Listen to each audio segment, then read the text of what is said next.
NDA सरकार ने संसद में पहली परीक्षा पास कर ली। ध्वनि मत से ओम बिरला फिर से लोकसभा के स्पीकर बन गए। हालांकि विपक्ष ने बधाई देते हुए स्पीकर से निष्पक्षता की भी कामना की, जनादेश के सम्मान की दुहाई दी। लेकिन अपने पहले भाषण में ही ओम बिरला ने साफ कर दिया कि भले ही उनका कार्यकाल नया हो, लेकिन उनका अंदाज बिल्कुल नहीं बदला। स्पीकर की कुर्सी संभालने के बाद ओम बिरला ने इमरजेंसी को लेकर सदन में मौन धारण किया और फिर पूरा भाषण आपातकाल पर ही दे डाला।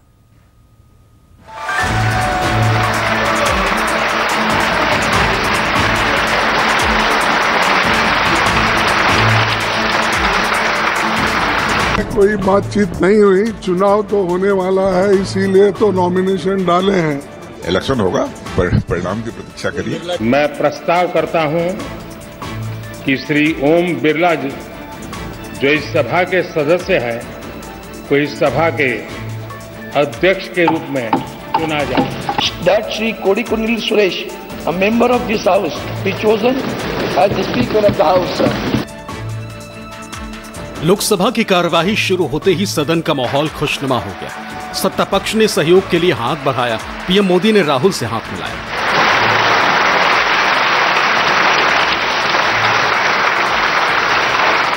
और तीखे तेवर के साथ वोटिंग पर अड़ा विपक्ष नरम पड़ गया।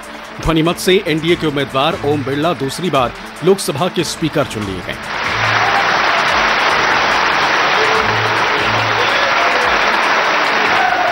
सत्ता पक्ष के संख्या बल का सम्मान करते हुए इंडिया गठबंधन ने वोटिंग की जिद छोड़ दी। प्रधानमंत्री मोदी, विपक्ष के नेता राहुल गांधी और संसदीय कार्य मंत्री किरण रिजिजू ने ओम बिरला को स्पीकर की कुर्सी तक पहुंचाया।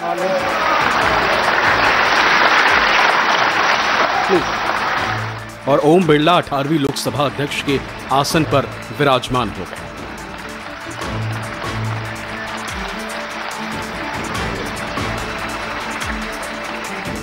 मुझे पुनः इस महान सदन के पीठासीन अधिकारी के रूप में दायित्व निर्वहन करने का अवसर प्रदान किया, इसके लिए मैं आपका हार्दिक आभार व्यक्त करता हूं। सबने बधाई दी, सबने शुभकामनाएं दी। पीएम मोदी ने ओम बिरला की मीठी मुस्कान की तारीफ की तो राहुल गांधी ने जनता की आवाज को तवज्जो दी। अखिलेश यादव ने पद की गरिमा और गौरव गाथा का गान कर दिया। आदरणीय अध्यक्ष जी, मेरी तरफ से आपको शुभकामनाएं हैं, लेकिन इस पूरे सदन की तरफ से भी आपको अनेक अनेक शुभकामनाएं। हम सबका विश्वास है कि आप आने वाले 5 साल हम सबका मार्गदर्शन भी करेंगे और देश की आशा अपेक्षाएं पूर्ण करने के लिए ये सदन अपना दायित्व निभाने में आपकी बहुत बड़ी भूमिका रहेगी। आपके चेहरे को ये मीठी मीठी मुस्कान पूरे सदन को भी प्रसन्न रखती है। Speaker sir, I'd like to congratulate you for your successful election. For the second time that you have been elected, I'd like to congratulate you on behalf of the entire opposition, on behalf of the India Alliance. Speaker sir, this House represents the voice of India's people. And you, Speaker sir, are the final arbiter of that voice. Of course, the government has political power, but the opposition also represents the voice of India's people. And this time, the opposition represents significantly more voice of the Indian people than it did last time. इससे बहुत गौरवशाली परंपराएं जुड़ी हुई हैं और हम सब यही मानते हैं कि बिना भेदभाव के आगे बढ़ेगा और लोकसभा के अध्यक्ष के रूप में आप हर सांसद और हर दल को बराबरी का मौका और सम्मान देंगे। निष्पक्षता इस महान पद की महान जिम्मेदारी है। आप लोकतांत्रिक न्याय के मुख्य न्यायाधीश की तरह बैठे हैं। हम सबकी आपसे अपेक्षा है कि किसी भी जनप्रतिनिधि की आवाज दबाई न जाए और न ही निष्कासन जैसी कार्रवाई दोबारा सदन की गरिमा को ठेस पहुंचाएं। पीएम मोदी ने ओम बिरला के पिछले कार्यकाल की प्रशंसा की, उनकी अध्यक्षता में पास हुए कानूनों का जिक्र कर उनकी उपलब्धियां गिनाई, लेकिन इंडिया गठबंधन को ये बात हजम नहीं हुई। थोक में सांसदों के निलंबन और निष्कासन से आहत इंडिया गठबंधन ने स्पीकर को आईना दिखाया, नसीहतों और इल्जामों का पुलिंदा भी खोल दिया। आपकी अध्यक्षता में संसद में जो ऐतिहासिक निर्णय हुए, आपकी अध्यक्षता में सदन के माध्यम से जो सुधार हुए हैं, ये अपने आप में एक सदन की भी और आपकी भी विरासत है। 17वीं लोकसभा में नारी शक्ति वंदन अधिनियम 2023, जम्मू कश्मीर पुनर्गठन विधेयक, भारतीय न्याय संहिता, भारतीय साक्ष्य बिल, भारतीय नागरिक सुरक्षा संहिता, ऐसे कितने ही महत्वपूर्ण ऐतिहासिक कानून 17वीं लोकसभा में आपकी अध्यक्षता के अंदर इस सदन ने पारित किए हैं और देश के लिए एक मजबूत नींव बनाई है। Speaker sir, it is very important that cooperation happens on the basis of trust. It is very important that the voice of the opposition is allowed to be represented in this House. I am confident that you will allow us to represent our voice, allow us to speak, allow us to represent the voice of the people of India.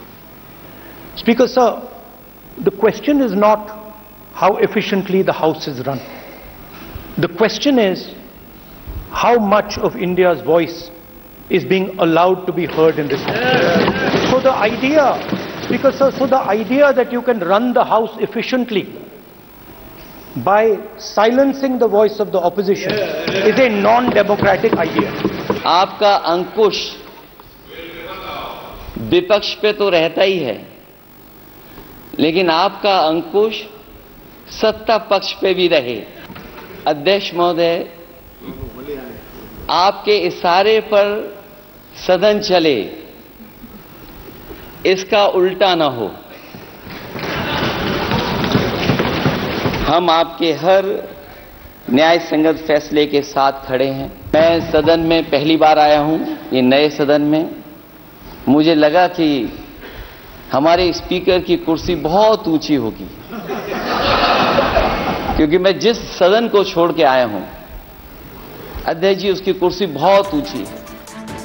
विपक्षी खेमे को भरोसा था कि इस बार सदन में जनता की आवाज का सम्मान होगा। स्पीकर ऐसा कुछ नहीं करेंगे जिसकी वजह से पिछले लोकसभा में उन्हें आलोचनाओं का शिकार होना पड़ा था। विपक्षी खेमे को बार बार बापू की प्रतिमा के पास जाना पड़ा था, लेकिन जैसे ही स्पीकर ने बोलना शुरू किया, इंडिया गठबंधन का मुगालता दूर हो गया। पिछले 3 दिनों से पीएम मोदी समेत बीजेपी के तमाम बड़े नेता जिस आपातकाल को लेकर कांग्रेस को कोस रहे थे, ओम बिरला ने भी वही तान छेड़ दी। इसके साथ ही हम उन सभी लोगों की संकल्प शक्ति की सराहना करते हैं। स्पीकर ने जैसे ही इमरजेंसी का जिक्र किया, विपक्ष ने हंगामा बरपा दिया। उन्होंने जो विरोध किया, अभूतपूर्व संघर्ष किया। ये सदन 1975 में देश में आपातकाल इमरजेंसी लगाने के निर्णय की कड़े शब्दों में निंदा करता है। इसके साथ ही हम उन सभी लोगों की संकल्प शक्ति की सराहना करते हैं जिन्होंने इमरजेंसी का पुनः जो विरोध किया, अभूतपूर्व संघर्ष किया और भारत के लोकतंत्र की रक्षा का दायित्व निभाया। भारत के इतिहास में 25 जून 1975 के उस दिन को हम हमेशा काले अध्याय के रूप में जाना जाएगा। ओम बिरला ने अपने पहले भाषण में आपातकाल को काला धब्बा बताया। इमरजेंसी के इस काले खंड में कांग्रेस की तानाशाह सरकार के हाथों अपनी जान गंवाने वाले 2 मिनट का मौन रखवाया। सत्ता पक्ष ने मौन रखा, लेकिन विपक्ष ने हंगामा कर दिया। नागरिकों की स्मृति में हम सब 2 मिनट का मौन रखते हैं।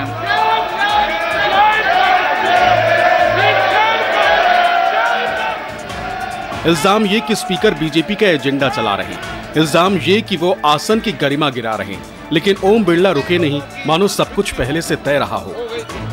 भारत में हमेशा लोकतांत्रिक मूल्यों और वाद संवाद का समर्थन हुआ, हमेशा लोकतांत्रिक मूल्यों की सुरक्षा की, उन्हें हमेशा प्रोत्साहित किया गया। ऐसे भारत पर श्रीमती इंदिरा गांधी द्वारा तानाशाही थोप दी गई, भारत के लोकतांत्रिक मूल्यों को कुचला गया और अभिव्यक्ति की आजादी का गला घोटा गया।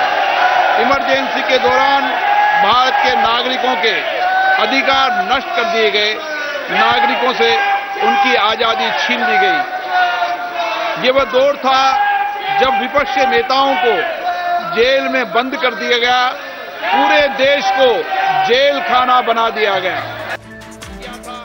विपक्षी हंगामे के बीच लोकसभा की कार्यवाही 27 जून को होने वाले राष्ट्रपति के अभिभाषण तक स्थगित कर दी गई। लेकिन एनडीए सांसदों ने इमरजेंसी का राग नहीं छोड़ा। माफी मांगो, माफी मांगो, माफी मांगो, इमरजेंसी के लिए सर्व करो, सर्व करो, सर्व करो। संसद की सीढ़ियों से उतरने के पहले ही नारेबाजी शुरू हो गई। हाथों में तख्तियां लिए एनडीए के सांसद 25 जून 1975 का इतिहास पढ़ाने लगे। आपातकाल के लिए माफी मांगो, माफी मांगो, माफी मांगो, आपातकाल के लिए माफी मांगो, माफी मांगो, माफी मांगो, आपातकाल के लिए माफी मांगो, माफी मांगो, माफी मांगो, इमरजेंसी के लिए सर्व करो, सर्व करो, सर्व करो। इंडिया गठबंधन ने इल्जाम लगाया कि बीजेपी जनता की मौजूदा मुश्किलों से ध्यान भटकाने के लिए गड़े मुर्दे उखाड़ रही, महंगाई, बेरोजगारी और पेपर लीक जैसे ज्वलंत मुद्दों पर पर्दा डालने की कोशिश कर रही है। संविधान और आरक्षण से जुड़े सवालों से कन्नी काट रही और यही वजह है कि वो 2024 में 1975 के इतिहास के पन्ने पढ़ रही। नौजवानों और किसानों की बात नहीं सुन रही है, सिर्फ अपने मन की बात कर रही। और लोकसभा के स्पीकर भी बीजेपी का ही एजेंडा ढो रहे हैं। पेपर लीक को त्रासदी बताने की जगह इमरजेंसी का रोना रो रहे हैं। स्पीकर साहब ने ऐसे स्टेटमेंट ऐसे किया जैसे कि हमारे मेरे ख्याल में नेगेटिव एटमॉस्फेयर लेके आए हैं हमारे संसद के अंदर। और अब तो यहाँ जो बाहर चल रहा है ये तो सिर्फ राजनीति है ना। 26 June 1975 early morning 6 AM then prime minister Shrimati Indira Gandhi called emergency cabinet meeting and ratified post facto the single decision. Prime Minister took the decision alone. BJP के लोगों ने जो आज किया है वो दिखावा किया है। ऐसा नहीं कि केवल उस समय वही जेल गए हों। समाजवादी नेता और समाजवादी उस समय के जितने जनता पार्टी या तमाम नेताओं ने भी उस समय को देखा, लेकिन हम पीछे मुड़ के कितना देखें, हम पास्ट को कितना देखें, भविष्य हमारे सामने क्या है। सदन के अध्यक्ष के रूप में मैं आदर करता हूँ, उस पर कुछ नहीं कहना, पर जो सरकार जिसका समर्थन किया और जो प्रस्ताव लाई उसका विरोध करता हूँ, भर्त्सना करता हूँ, निंदा करता हूँ। एक तरफ तो प्रधानमंत्री बात करते हैं कि सब मिलजुल कर सदन चलाया जाए, दूसरी तरफ अपनी आग लगाने की आदत से बात करते हैं।